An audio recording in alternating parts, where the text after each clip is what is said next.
À l'instar d'autres établissements scolaires du pays, ce lundi 16 novembre a marqué la rentrée des classes au lycée Mohamed Arissani pour le compte de l'année 2020-2021. Une rentrée certes timide, mais qui a vu la présence des classes de 3e, première et de terminale concernées par cette première vague de reprise des cours, comme indiqué par le ministère de l'Éducation nationale. Au lycée Mohamed Arissani, nous avons déjà opté pour un mode continu et en double flux. Donc ce matin, les élèves de 3e et terminale sont en classe. Les élèves de première viendront en après-midi. C'est une exigence du COPIL qui voulait diviser les effectifs des établissements.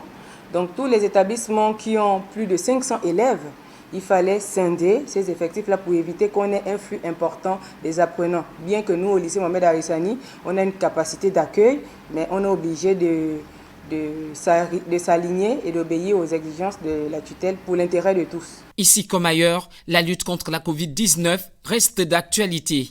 Pas question de franchir le seuil des salles de classe sans se soumettre au lavage des mains et au thermoflashage. Le proviseur Ruth Livikou veille personnellement à ce que la décision soit respectée. C'est naturellement le thermoflashage à l'entrée de tous les élèves et les visiteurs.